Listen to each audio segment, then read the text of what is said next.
শরীরের বিভিন্ন অঙ্গ প্রত্যঙ্গে আমরা তিল দেখতে পাই। তো শরীরের কোনো অঙ্গে তিল থাকলে কি হয়, আমাদের যে ধারণা রয়েছে, বিশ্বাস রয়েছে, এ সম্পর্কে ইসলাম কি বলে আসুন জেনে নেই।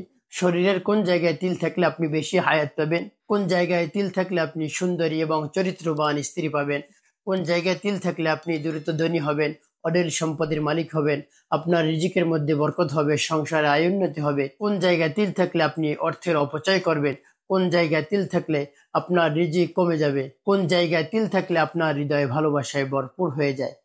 এই শরীরে তিল নিয়ে আমাদের যে ধারণা রয়েছে, বিশ্বাস রয়েছে, এ সম্পর্কে ইসলাম কি বলে আসুন জেনে নেই। আমরা অনেকেই বলে থাকি, ধারণা করি বা বিশ্বাস করি, কাহার তিল যদি কানে থাকে তাহলে সে বেশি হায়াত পায়, কাহার তিল যদি মাথার মাঝখানে থাকে তাহলে তার দাম্পত্য জীবন সুখের হয়, এবং কাহার তিল যদি মাথার বাম দিকে থাকে তাহলে সে অর্থের অপচয় করে, যদি কাহার তিল মাথার ডান দিকে থাকে তাহলে তার অর্থ সম্পদ বাড়ে এবং অঢেল সম্পদের মালিক হয়ে যায়। কাহার তিল যদি বুড়োতে থাকে তাহলে সে বেশি বেশি সফর করে, আর তিল যদি ডান বুড়োতে থাকে তাহলে তার দাম্পত্য জীবন সুখের হয়, আর বাম বুড়োতে যদি তিল থাকে তাহলে তার দাম্পত্য জীবন অসুখীর হয়। যদি কোনো নারী পুরুষের মুখমণ্ডলে তিল থাকে তাহলে সুখী ও ভদ্র হওয়ার সংকেত দেয়। যদি কারো মুখে তিল থাকে তাহলে সে ভাগ্যধরী হয়। যাদের ঠোঁটের মধ্যে তিল থাকে তাদের হৃদয় ভালোবাসায় ভরপুর হয়ে যায়। তবে যাদের তিল ঠোঁটের নিচে থাকে তাদের সংসারে দারিদ্রতা চলে আসে, অশান্তি চলে আসে। যে নারীদের থুতনিতে তিল রয়েছে তারা একটু রুক্ষ স্বভাবের হয়। আমাদের অনেকেরই এইরকম ধারণা বা বিশ্বাস রয়েছে। আদাব ইসলাম এগুলোকে সমর্থন করে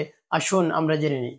প্রিয় ভাই বোনেরা, আমরা যদি 5 কালিমার দিকে লক্ষ্য করি, এর মধ্যে একটি রয়েছে ইমানে মুফাসসাল। এর মধ্যে রয়েছে আমানতু বিল্লাহি ওয়া মালাইকাতিহি ওয়া কুতুবিহি ওয়া রুসুলিহি ওয়াল ইয়াউমিল আখির ওয়াল কদরি খাইরিহি ওয়া শাররিহি মিনাল্লাহি তাআলা ওয়াল বা'সি বা'দাল মাউত। এখানে আল্লাহ রাব্বুল আলামিন 7টি বিষয়ের উপর ঈমান আনতে বলেছেন। আল্লাহ রাব্বুল আলামিনের উপর ঈমান আনতে বলেছেন, তারপরে ফেরেশতাগণের উপর, তারপরে কিতাবসমূহের উপর এবং রাসূলগণের উপর এবং তাকদীরের উপর এবং মৃত্যুর পর পুনরায় জীবিত হওয়ার উপর। এই 7টি বিষয়ের উপর আমাদেরকে ঈমান আনার জন্য আল্লাহ রাব্বুল আলামিন বলেছেন। তো এর মধ্যে একটি রয়েছে আল কদরি খাইরিহি ওয়া শাররিহি মিনাল্লাহি তাআলা। ভালো মন্দ আল্লাহ রাব্বুল আলামিনের পক্ষ থেকে হয়ে থাকে, অর্থাৎ তাকদীরে যা কিছু রয়েছে ভালো মন্দ সবকিছু আল্লাহ রাব্বুল আলামিনের পক্ষ থেকেই হয়ে থাকে। কোনো কিছু থেকেই কিছু হয় না। আল্লাহ রাব্বুল আলামিন যা বলবেন, যা চাইবেন তাই হবে।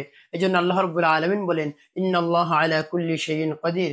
সমস্ত শক্তির উৎস হলো আমি আল্লাহ, আমি যা চাইবো তাই করব। এরকম বিশ্বাস বা ধারণা যারা রাখে তাদের সম্পর্কে পবিত্র কোরআন শরীফের সূরা কমারের 49 নং আয়াত আল্লাহ রাব্বুল আলামিন বলেন, ইন্না কুল্লা শাইইন খালাকনাহু বিকদর। আমি প্রত্যেক জিনিসকে পরিমিতভাবে সৃষ্টি করেছি।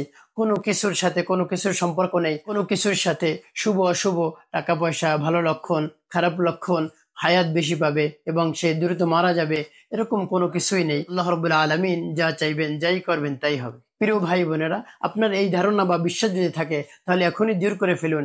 এগুলো হলো শিরকি ধারণা। আর শিরিক সম্পর্কে আল্লাহ রাব্বুল আলামিন বলেন, ইন্না শিরকা লাযুলমুন আযীম। নিশ্চয়ই শিরিক হলো মহা জুলুম। তাই আপনি যদি শিরিক করে ফেলেন, আল্লাহ রাব্বুল আলামিন শিরিকের গুনাহ ক্ষমা করবেন না।